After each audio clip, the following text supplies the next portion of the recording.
Segunda de Samuel capítulo 7 del 1 en adelante. La palabra dice así. Aconteció que cuando ya el rey habitaba en su casa, después que Jehová le había dado reposo de todos sus enemigos en derredor, dijo el rey al profeta Natán: mira ahora, yo habito en casa de cedro y el arca de Dios está entre cortinas.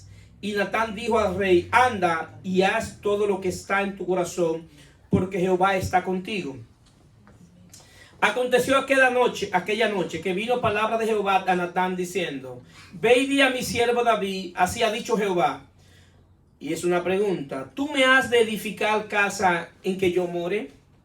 Ciertamente no he habitado en casa desde el día en que saqué a los hijos de Israel de Egipto hasta hoy, sino que he andado en tienda y en tabernáculo y en todo cuanto he andado con todos los hijos de Israel. He hablado yo palabra a algunos de las tribus de Israel, a quien haya mandado a apacentar a mi pueblo Israel, diciendo: ¿por qué no me habéis edificado casa de cedro? Ahora pues dirá así a mi siervo David: así ha dicho Jehová de los ejércitos: yo te tomé del redil, de detrás de las ovejas, para que fuese príncipe sobre mi pueblo, sobre Israel, y he estado contigo en todo cuanto has andado, y delante de ti he destruido a todos tus enemigos, y te he dado nombre grande, como el nombre de los grandes que hay en la tierra. Además, yo fijaré lugar a mi pueblo Israel y lo plantaré, para que habite en su lugar y nunca más sea removido, ni los inicuos le aflijarán más, como al principio, desde el día en que puse jueces sobre mi pueblo Israel, y a ti te daré descanso de todos tus enemigos. Así mismo Jehová te hace saber que él te hará casa. Y cuando tus días sean cumplidos y duerma con tus padres, yo levantaré después de ti a uno de tu linaje, el cual procederá de tus entrañas y afirmará su reino. Él edificará casa a mi nombre, y yo afirmaré para siempre el trono de su reino. Yo lo seré a él padre, y él me será a mí hijo.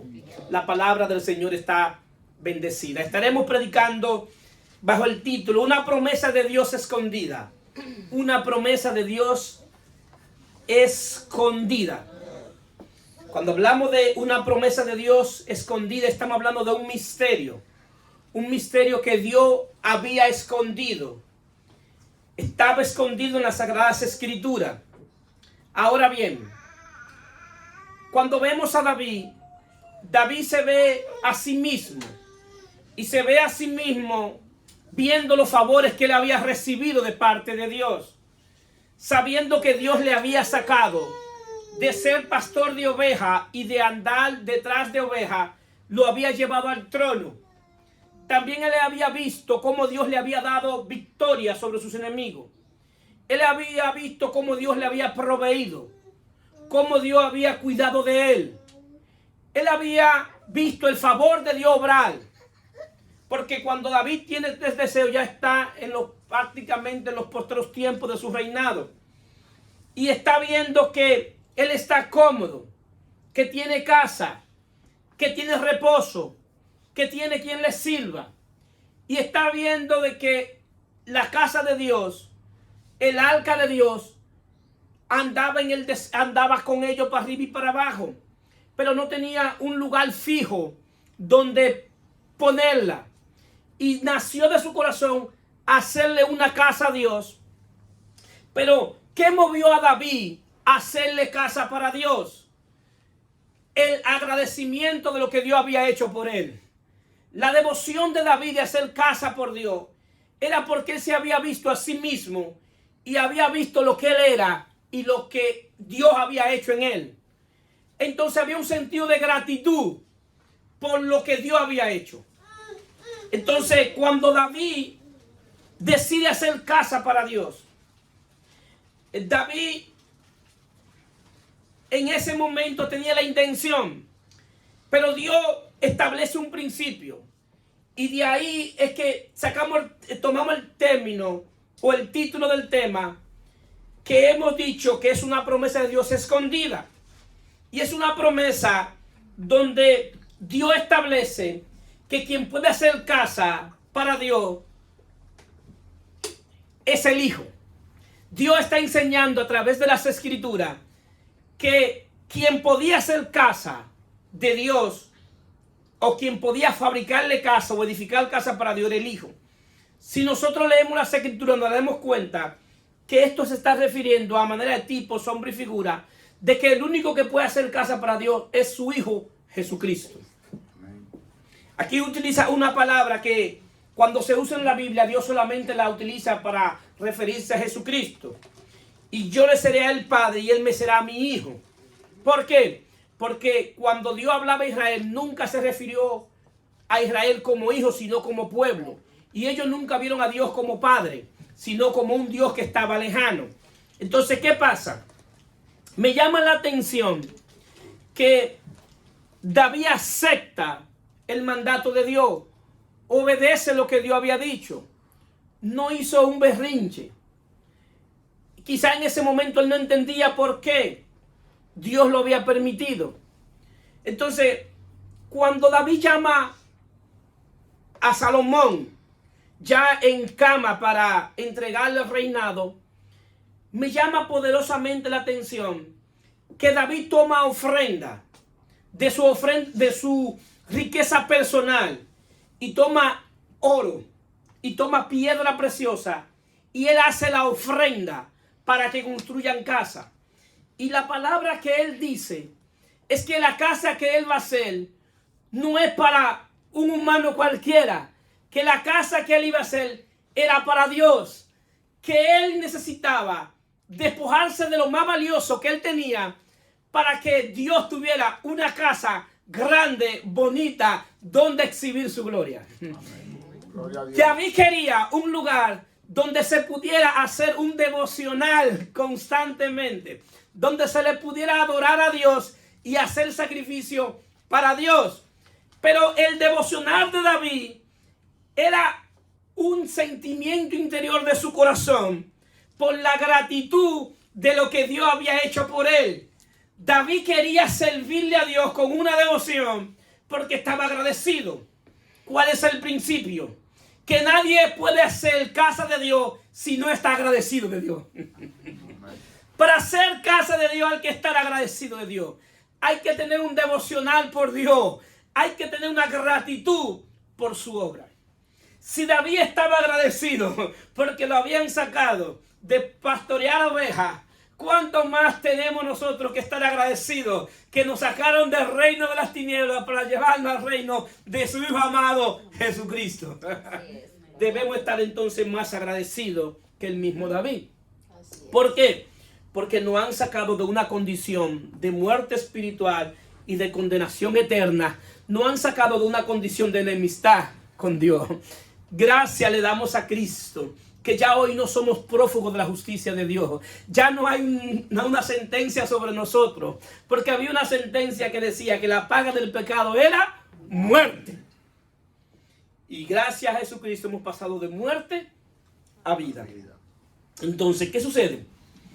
Cuando nosotros vemos, cuando termina el templo de construir y si van a dar el primer servicio, yo me imagino que eso estaba glorioso. Ese oro brillaba, las piedras brillaban, los sacerdotes con su traje sacerdotal, los levitas, eso debió ser algo majestuoso, espectacular. Debió ser algo que debió, por lo menos podemos imaginarnos, cuando ellos iban a inaugurar ese templo y se iba a dar el primer servicio. Y quizás los sacerdotes estaban listos. Estaban preparados, el sumo sacerdote, para entrar al lugar santísimo a ofrecer la ofrenda. Los demás levitas con su trompeta y todo preparado y todo bien organizado y ensayado. Había coreografía de todo. Todo estaba listo para que ellos hicieran lo que tenían que hacer. Pero dice Segunda de Crónicas 5:14 que cuando todo inició y los sacerdotes no podían ministrar allí. El hombre no podía ministrar en ese templo, porque quien estaba ministrando era la misma presencia de Dios. La presencia fue tan fuerte que los sacerdotes no podían ministrar. Le cayó una presencia de Dios en ese templo. Dios estaba aprobando el templo. Ahora bien, la importancia del templo es que ellos tenían algo físico, visible, donde adorar y sacrificar. Y eso tenía un valor importante. Porque el hombre después de la caída necesita algo físico para adorar. Necesita algo que él pueda tocar. Por eso ellos piden, cuando Moisés va a los 40 días con el Señor, ellos piden que le hagan un becerro de oro. Porque ellos necesitaban, para poder adorar, algo que pudieran ver. Entonces la presencia de Dios desciende. Pero están adorando a un Dios que no puede ver, pero está su presencia. Entonces, ¿qué sucede? Cuando nosotros nos acercamos al Antiguo Testamento, el Antiguo Testamento es considerado como lugares oscuros. Me explico. Hogares oscuros es que hay cosas que están escondidas, que no se pueden ver a simple vista, que necesita una luz para que se vea. Cuando nosotros enseñamos y decimos, en el Antiguo Testamento está escondido el Nuevo, y quien le da luz al viejo es el Nuevo. ¿Por qué? Porque en el Nuevo nosotros vemos con la luz de Cristo. Quien alumbra el Antiguo Testamento es Cristo. Para que se pueda ver lo que Dios estaba diciendo. Para que se pueda esconder los misterios que estaban en ese Antiguo Testamento. Y por eso es llamado lugares oscuros. Porque hay cosas que no se ven a simple vista. ¿Qué pasa? Pero aún así, siendo lugares oscuros, Dios fue dando pequeñas pinceladas de luz. ¿Para qué? Para que más adelante pudiera entender qué iba a pasar cuando apareciera Jesucristo. Isaías habla de esta manera. Isaías 66:1 dice: Jehová dijo así: el cielo es mi trono y la tierra el estrado de mis pies. ¿Dónde está la casa que me habréis de edificar? ¿Y dónde el lugar de mi reposo? Mi mano hizo todas estas cosas, y así todas estas cosas fueron, dice Jehová. Pero miraré a aquel que es pobre y humilde de espíritu, y que tiembla a mi palabra. Dios estaba diciendo: yo no necesito una casa física. Yo no necesito algo grandioso. Yo no necesito que me pongan oro. Yo no necesito que me pongan plata, ni necesito piedra. ¿Por qué? Porque yo creé todo eso. Todo eso fui yo que lo creé. Ahora bien, yo sí quiero una casa, pero tiene que ser una casa conforme a mi naturaleza. Y yo soy espíritu. Entonces, ¿qué necesito? Un espíritu. Pero ¿qué clase de espíritu? Un espíritu que sea pobre y humilde. Le está diciendo: yo necesito un espíritu para habitar, porque yo soy un espíritu.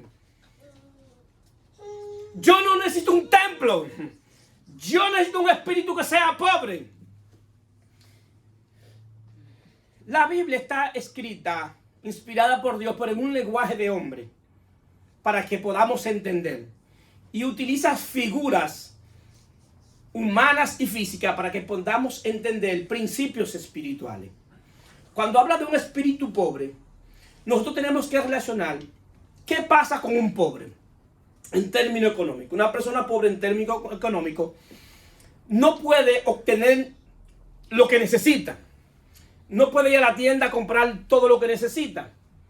Entonces, un espíritu pobre es alguien que no tiene en términos espiritual nada para conseguir el favor de Dios.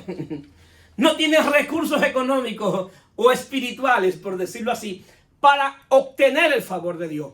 Entonces, un espíritu pobre es un espíritu que necesita obligatoriamente que sea la gracia de Dios que intervenga para obtener el favor de Dios. ¿Cuántos están aquí? Amén. Es decir, que un espíritu pobre está diciendo: yo necesito alguien que reconozca mi gracia para que se pueda acercar a mí por gracia.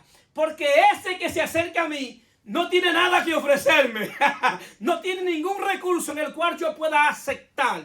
Es decir, que ese que se acerca a mí, yo tengo que otorgarle el propio cordero para que él se acerque a mí por medio del cordero que yo le di. No es un cordero que él va a buscar, es un cordero que yo le voy a proveer a él. Ahí Isaías está hablando de manera que El hombre pobre de espíritu es aquel que necesita un cordero para llevarle a Dios para el perdón de sus pecados. Por eso Juan, cuando vio a Jesucristo, dijo: he ahí el cordero de Dios que quita el pecado del mundo. Ese cordero solamente Dios lo podía proveer. Gloria a Dios. Y humilde es aquel que reconoce que necesita a Dios. Así es. Si usted se acerca a la iglesia y usted no reconoce que necesita a Dios, usted es orgulloso. El que es humilde reconoce que si nosotros respiramos hoy, ha sido porque a Dios le ha placido. Amén. Que si nosotros abrimos los ojos hoy, fue porque a Dios le ha placido. Que todo lo que somos y todo lo que tenemos ha sido porque a Él le ha placido hacerlo con nosotros. Que no hay ningún mérito en nosotros. Que si no hubiésemos sido por Él, ¿dónde estuviésemos hoy? Si estamos aquí, ha sido por su bendita gracia. Eso es ser humilde. Hay gente que entiende que ser humilde es andar con ropa económica, con ropa top. No. Hay gente que puede andar lo más ropa, con ropa bien rota y ser la persona más orgullosa. Porque la humildad tiene que ver con una actitud del corazón. De reconocer que necesitamos a Dios. Y todo hombre nacido de mujer tiene que reconocer que necesita a Dios. Si nosotros no reconocemos eso, es imposible que le sirvamos a Dios.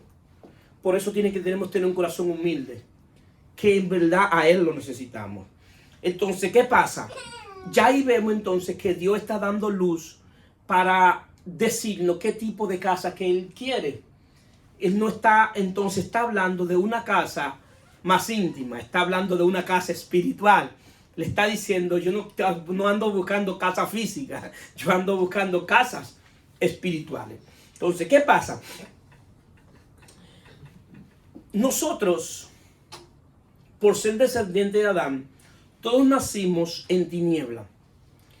Porque cuando Adán peca, hubo una desconexión espiritual entre Dios y el hombre.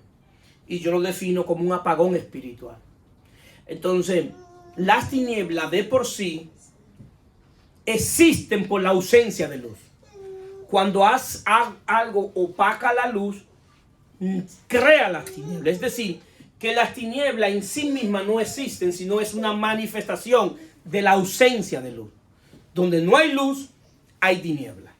Entonces, ¿qué pasa?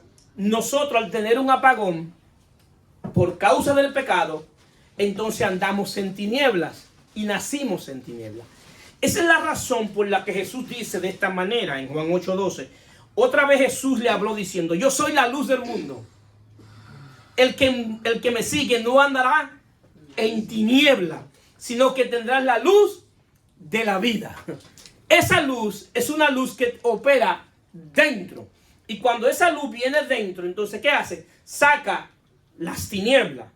Y cuando las tinieblas salen, entonces, ¿qué verdad podemos ver?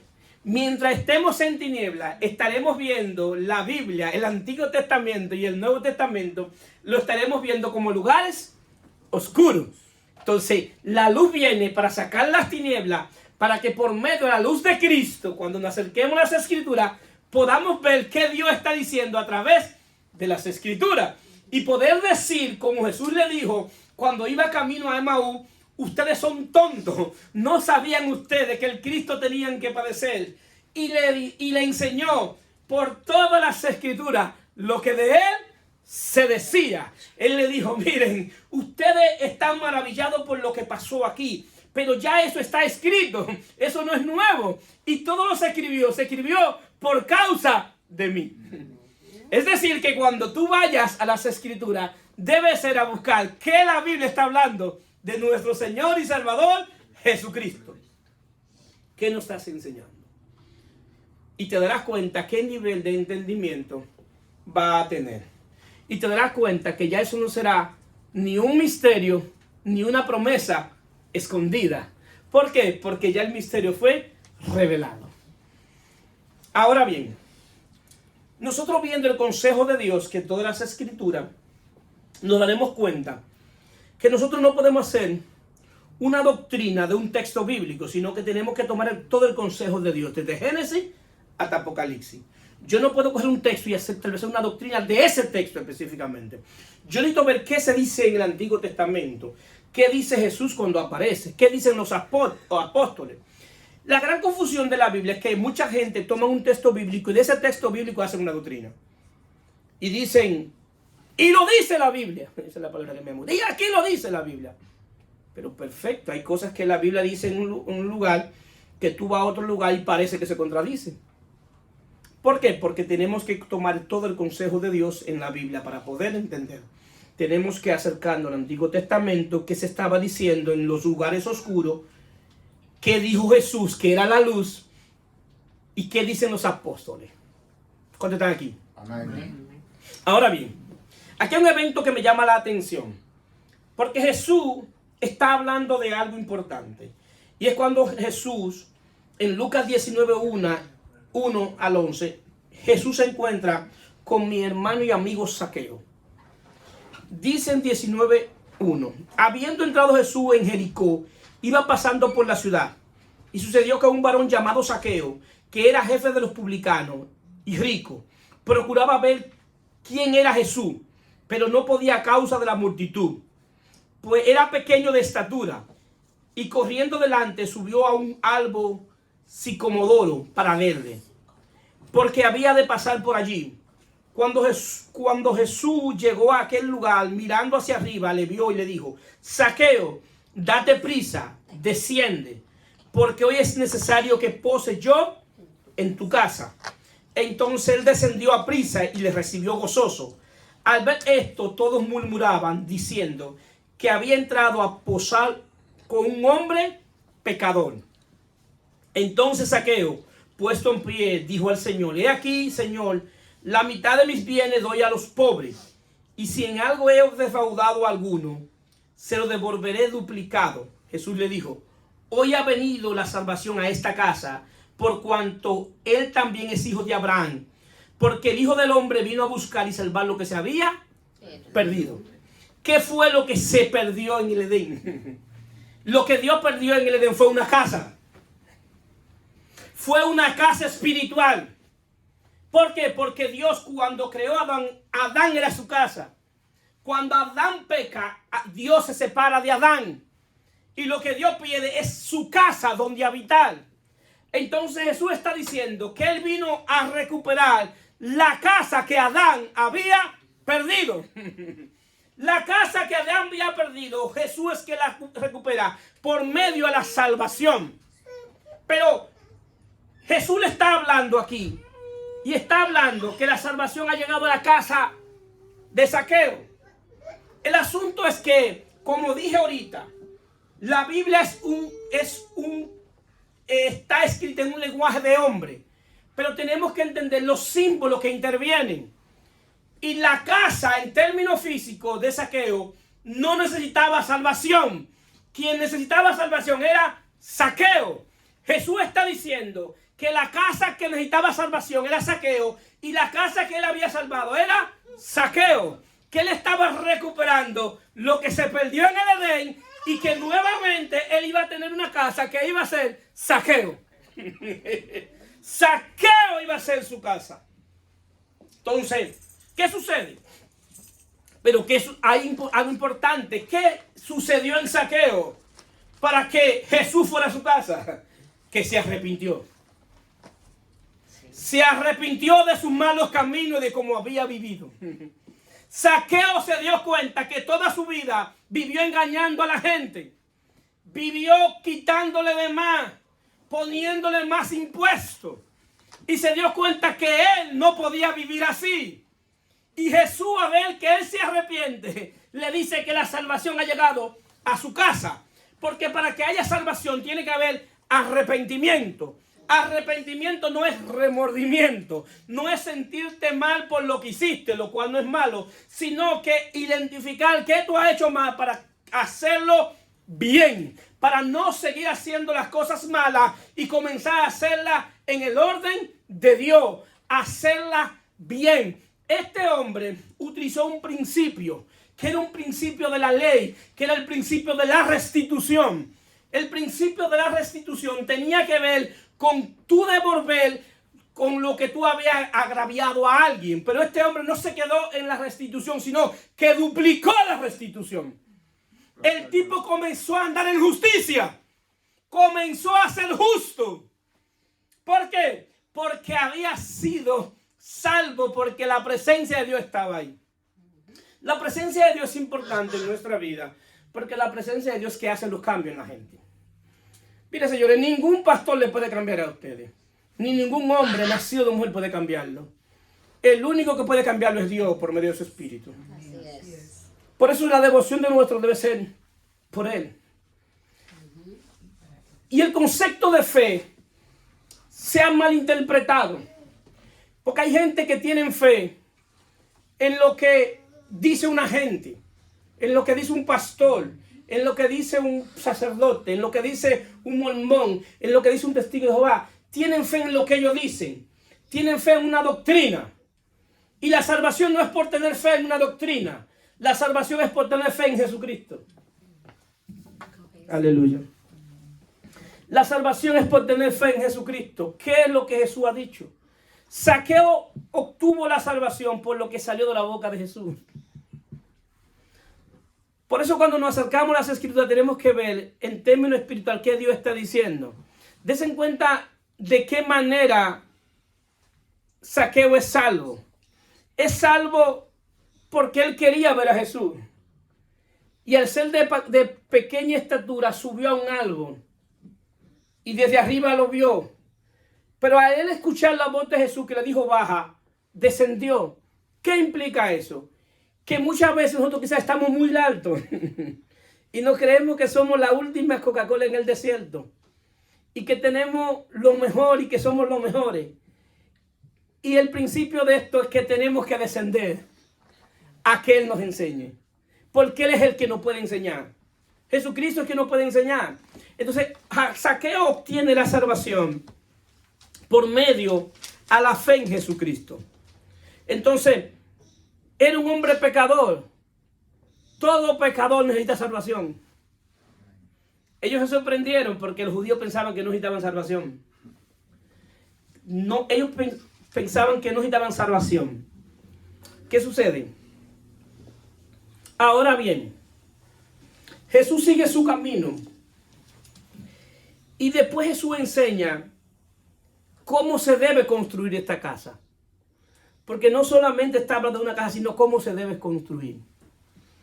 Y Jesús en Lucas 6:46 habla de los dos cimientos. Y habla que hay dos cimientos para construir. Hay uno que se edifica sobre la roca y otro que se edifica sobre la arena. Me llama la atención porque Jesús dice de esta manera en Lucas 6:46. ¿Por qué me llaman Señor, Señor, y no hace lo que yo digo? Todo aquel que viene a mí y oye mi palabra y la hace, o indicaré a quién es semejante. Semejante es al hombre que edifica una casa, cavó y ahondó y puso fundamentos sobre la roca. Y cuando vino una inundación, el río dio con ímpetu contra aquella casa, pero no la pudo mover porque estaba fundada sobre la roca. Mas el que oyó y no hizo, semejante es al hombre que edificó su casa sobre la tierra, sin fundamento, contra la cual el río dio con ímpetu y luego cayó, y fue grande la ruina de aquella casa. Jesús tomó un tiempo y predicó el evangelio. Jesús estaba diciendo que tanto aquel que cree como el que no cree, le pueden venir momentos difíciles. Que lo que va a hacer la diferencia es dónde esté tu fundamento. Ese es el evangelio. Lo que va a hacer la diferencia de lo que pasa en nuestra vida es en lo que tú hayas creído. Pero él dice que el que edifica sobre un fundamento, primero tiene que reconocer que Él es Señor. Porque Él le dice, ustedes me llaman Señor, pero no hacen lo que yo digo. Para yo ser su Señor, ustedes tienen que hacer lo que yo digo.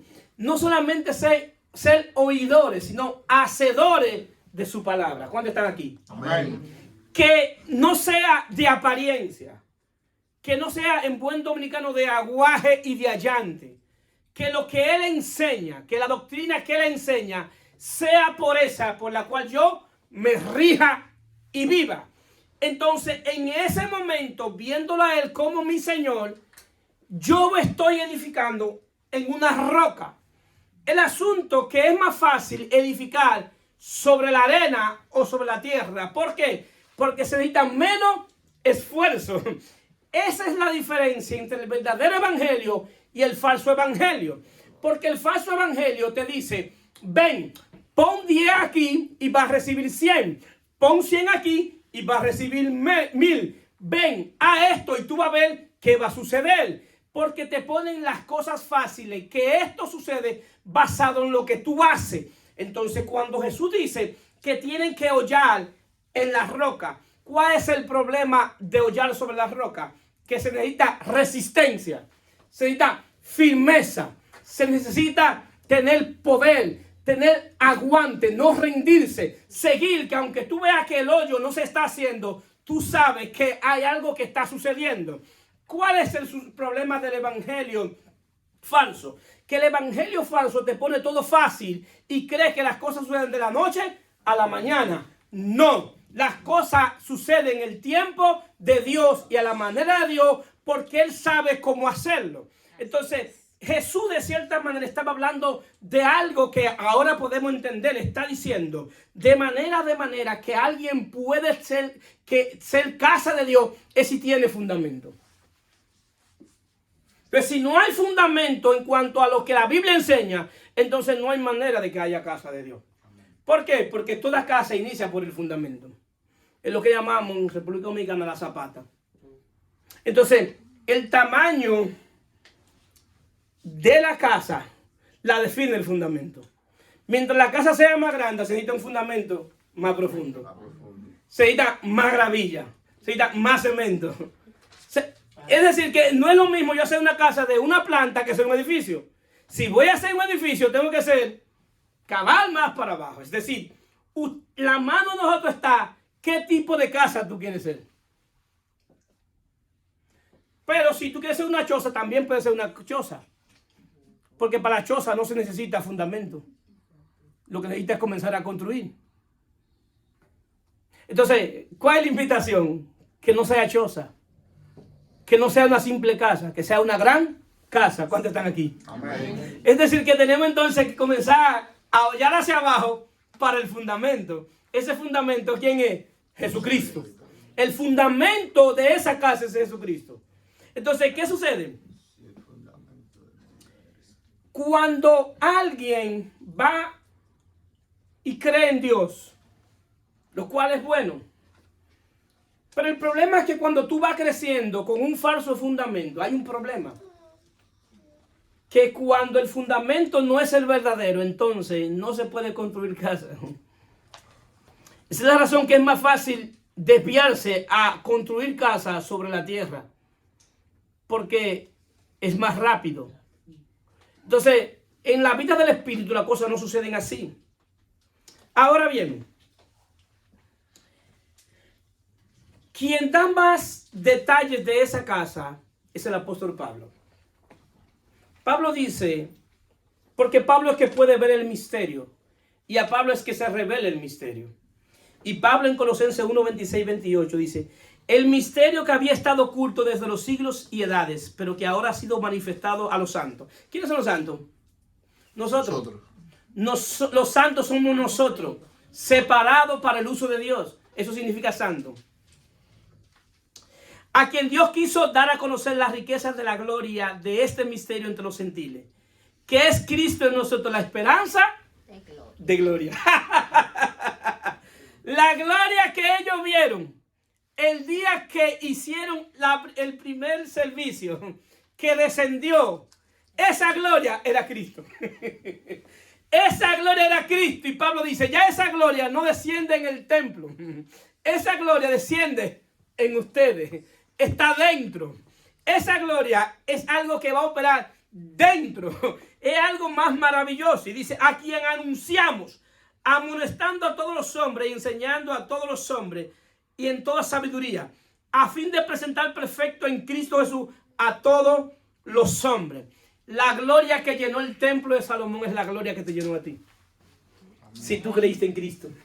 Así es. Si tú creíste en Cristo, esa es la gloria que te llenó a ti. Ahora bien, esa casa tiene un propósito. Porque la casa tiene un propósito.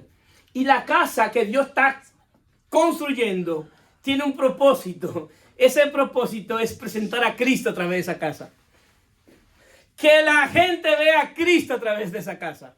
Ese es el propósito. Que Cristo sea presentado. Que la gente, tú no tengas que andar con una Biblia para decirle que eres cristiano. Ni con una corbata, ni con una farda hasta acá abajo, lo cual no es malo. Porque mucha gente se identifica que es cristiano por su apariencia. Y la apariencia muchas veces, ellos están muy lejos de lo que en verdad es Dios. Pero desde que tú ves su comportamiento y de lo que hablan y de lo que dicen, lo primero que tú dices, Dios no está por ahí ni de visita. Porque lo que va a hacer que la gente sepa que tú eres de Dios es cuando tu comportamiento, tu testimonio, lo que la gente vea de Cristo en ti.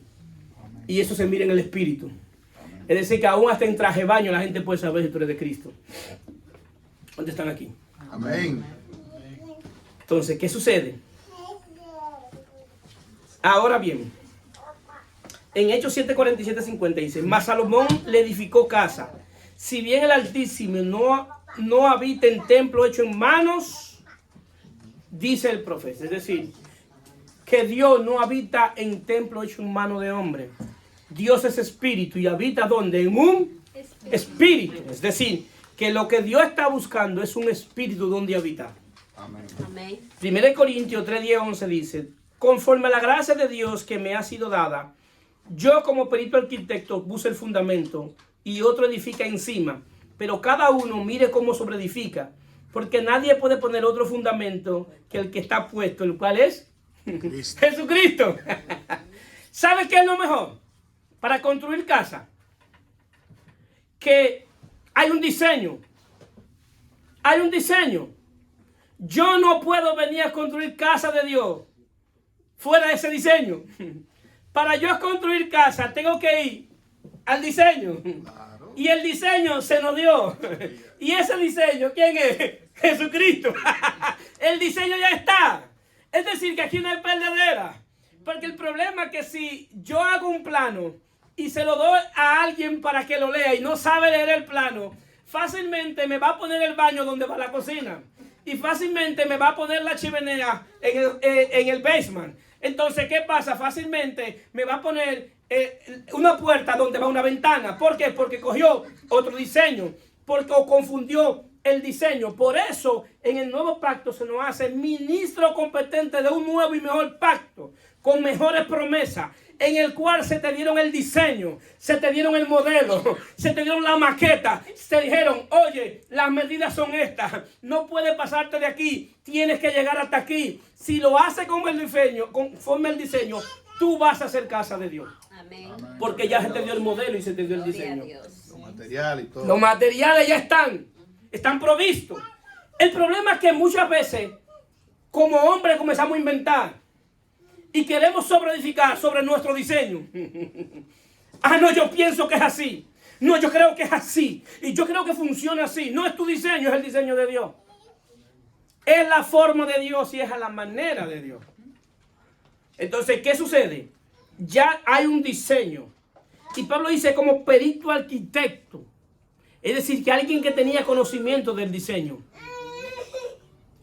Todos nosotros tenemos que hacernos perito arquitecto de este plano. Así es. Este es el plano. Nadie puede construir sin un plano. Tiene que venir a cómo dijo el arquitecto que se hacía. Y cuando tú aprendes del plano, tú te puedes ser perito arquitecto porque aprendiste del plano. Y hay gente que no están haciendo casa de Dios o no están construyendo casa de Dios.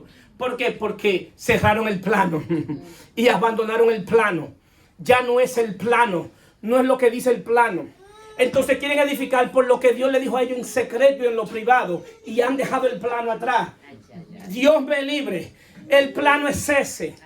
Ese es el plano. La gran malicia del diablo para este tiempo es atacar la Biblia. Y es una malicia del mismo diablo. ¿Por qué? Porque si invalida el plano, invalida el diseño. Si invalida el plano, invalida el diseño. Porque en el plano es que está el diseño. En el plano es que está el diseño. Entonces, Pablo habla de ese plano, de ese diseño. Y habla de ese propósito, el propósito de Dios en Cristo. Y hablo que ese propósito era Dios tener muchos hijos que tuvieran la imagen de su único hijo, Jesucristo. Ese es el propósito. Para eso. Entonces, ¿qué pasa? ¿Cuántos de ustedes han pasado por una construcción y ven solamente el solar vacío, pero ven la foto de la construcción? De lo que viene. De lo que viene. No existe físicamente, pero hubo alguien que existió en su mente. Y basado en lo que existió en su mente, él comenzó a dibujar. Dios dijo, yo voy a ser un hombre. Y lo puso en la tierra. Y le dijo, ese es el plano. El diseño yo se lo voy a dar, cómo se va a hacer. Entonces vemos la foto. Todo ahora estamos en la foto. ¿Y qué está haciendo Dios? Construyendo en el terreno. ¿Cuántos están aquí? Amén. Construyendo en el terreno. No se aparte del fundamento. Porque si se aparte del fundamento, fácilmente cuando la obra esté terminada, la foto va a ser muy diferente a lo que se construyó. Y eso es lo que pasa. Que la religión nos llama muchas veces a que lo que es la foto que está en el plano es muy diferente a lo que se construye. Entonces, ¿qué sucede? Efesios 2:20, 22 dice, edificado sobre el fundamento de los apóstoles y los profetas, siendo la principal piedra del ángulo Jesucristo mismo. Ahora la cosa se complica. Ahí está. Porque no solamente el fundamento es Jesucristo, sino que la columna es Jesucristo. La columna es Jesucristo también. Es decir, que la columna debe ponerse en los lugares específicos. ¿Cuál es la función de la columna? Aguantar el peso del techo y unir las paredes. Si tú pones la columna en mal lugar, fácilmente se viene abajo. O si no pones la columna que sean fuertes, cuando vengan los vientos, ¿qué va a pasar? Se viene abajo. Pero ¿cuál fue el problema, pastor? Que pusiste la columna donde no iba. La columna es lo que nos da resistencia. Lo que Pablo está diciendo, que quien te va a dar resistencia es Cristo. Quien va a hacer que tú soportes el peso es Cristo. Te está diciendo que este evangelio, el evangelio verdadero, te dice que tú vas a tener situaciones difíciles. Pero si tú tienes bien puesta la columna, quien va a soportar el peso no va a ser tú, sino la columna que es Cristo. ¿Cuántos están aquí? Amén. Gloria a Dios. Entonces estamos hablando de fundamento y de columna. Entonces, ¿qué sucede? Y dice, en quien todo el edificio bien coordinado va creciendo para ser un templo santo en el Señor, en quien vosotros también sois juntamente edificados para morada de Dios en el Espíritu. Entonces nos estamos dando cuenta que la columna lo que va a hacer, que es la piedra angular, lo que va a hacer que las paredes se peguen bien, que las paredes se vayan pegando y estén coordinadas. Por eso hay mucha gente que no están coordinadas con el evangelio porque han puesto la columna en otro lugar. Han tirado la columna de Cristo y se han puesto ellos como columna. Por eso si tú no lo bendices a ellos, tú no eres bendecido. Por eso si tú no le das a ellos, tú andas en maldición. Por eso si no estás en la iglesia si te vas de la iglesia de ellos, caíste en maldición. Eso es una malicia del diablo. Porque tú no eres la columna ni eres el fundamento. El fundamento es Cristo. Usted está aquí, es bendecido porque está en Cristo. El día que se tenga que ir, se vaya, también sigue siendo bendecido. Porque su bendición no la doy yo, la da Cristo. Amén. Gloria a Dios. Usted es bendecido. Y el día que tenga que irse, por eso que Poyer cuenta con la bendición. No la mía, con la de Cristo. Amén. Amén. Y engañan a la gente. ¿Pero por qué lo engañan? Porque no van al diseño, no van al plano, no van al plano. Como no leen y no van al plano, fácilmente son presas y son engañados. Porque el hombre ha quitado la columna y se han puesto ellos como columna. Pero el día que usted vea el diseño, cuando le digan un disparate de esa manera, usted dice, eso no es así. Eso no lo dice el plano. ¿Y cómo tú lo sabes? Porque yo leí el plano. Y el plano que yo leí dice otra cosa. Así es. Esa es la razón por la cual yo insisto tanto y no me canso de insistir en que estudiemos las Sagradas Escrituras. Yo no me canso y no me voy a cansar de decirlo. De que estudiemos las Sagradas Escrituras para que no sean como ovejas llevadas al matadero. Para ser casa de Dios hay 4 principios. Primero, se debe de tener devoción por Dios y estar agradecido de Dios. Eso es lo primero. Tú estar agradecido, o todos nosotros estar agradecidos por lo que Dios ha hecho. En todo lo que estamos aquí, Dios ha hecho algo. En diferentes maneras, en diferentes tiempos y en diferentes etapas. Y te traigo buena noticia, que Dios va a seguir haciendo cosas buenas. Así es. Pero nosotros tenemos que tener una devoción por Dios, un agradecimiento por Dios, por lo que Él ha hecho por nosotros. Y no es algo forzado, es algo que deben hacer de tu propio corazón. Porque yo decirle a alguien, darle la gracia, eso no tiene sentido. Lo que tiene sentido es que nazca de ti, tú dices, gracias. Es decir, que yo no quiero influenciar lo que ustedes agradezcan a Dios. Porque la gratitud nace del corazón. Porque solamente saber dónde estábamos nosotros antes y dónde estamos hoy es para cada día levantarnos, dando glorias a Dios por lo que Él ha hecho. Amén. Dando voz en cuello, gracias, gracias, gracias. Pero pastor, tú tienes muchas situaciones, pero es que en mis situaciones, mi gratitud no depende de lo que yo estoy viviendo, mi gratitud depende de lo que Él ha hecho. Amén, así es. Eso es lo que Él hizo. Así es. Por eso el que ha agradecido aún en el último día de su lecho, como David, está agradecido. Porque es por lo que ha hecho. Eso debe nacer del corazón. Un corazón agradecido por su bendita gracia y su misericordia. Otra cosa. Para ser casa de Dios, tienes que entregar tu mejor tesoro. Y tu mejor tesoro es tu propia vida. Amén. Es tu propia voluntad. Ese es tu mejor tesoro. Es el que tiene más valor. David no estimó sacar de su mejor tesoro. Porque él dice, yo no le voy a construir cualquier casa. Yo le voy a construir una casa grande. Una casa donde él pueda manifestar su gloria. Por eso se despojó de su mejor tesoro. ¿Cuál es mi invitación a ti hoy? Que te despojes de tu mejor tesoro, que es tu vida, tu propia voluntad. Ese es tu mejor tesoro. Eso es lo que más tiene valor. Entonces tú no podemos ser casa de Dios si no le entregamos nuestra voluntad y nuestra vida a Él. Amén. Porque por todo murió, para los que vivan, ya no vivan para sí, sino para aquel que murió y resucitó por ello. Tercer principio. Se debe edificar en el fundamento y la enseñanza de Jesús para vivir por ella. Ver a Jesucristo como nuestra roca fuerte. Ver a Jesucristo como el diseño de Dios en el cual debemos ser copiados. En Él. Que sea Él. Que mi punto de referencia no sea mi hermano. Que mi santidad yo no la mido con Junior, ni con Obi, ni con ninguno de ustedes. Mi santidad yo la mido con Jesucristo. ¿Por qué? Porque la religión nos enseña a medir la santidad con otro. Cuando el religioso, cuando ve a otro, él se siente más santo con relación a ese que vio. Pero mi santidad yo no la mido con ninguno de ustedes. Mi santidad yo la mido con el Santo de Israel, que es Jesucristo. Y cuando yo me doy cuenta que hay algo que no se parece a Cristo, le digo a mí mismo, hay algo que me falta de Él. Hay algo que me falta de Él. Necesito volver al diseño. Necesito volver al manual. Necesito volver a aprender de Él.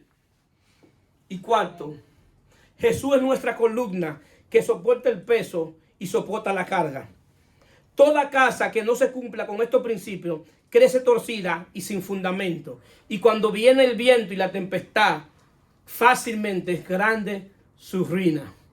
Pero bendito sea Dios en Cristo, que nosotros no somos de los que retrocedemos. Los que han creído, el que inició la buena obra en nosotros, la va a perfeccionar hasta el día de Cristo. Si tu fe está puesta en Cristo verdaderamente, Dios va a perfeccionar la obra. Amén. ¿De qué manera Él lo va a hacer? Yo no sé, ni me pregunte, pero Él sabe cómo hacerlo. Así es. Él la va a perfeccionar.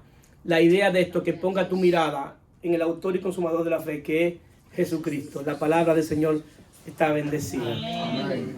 Gloria a Dios.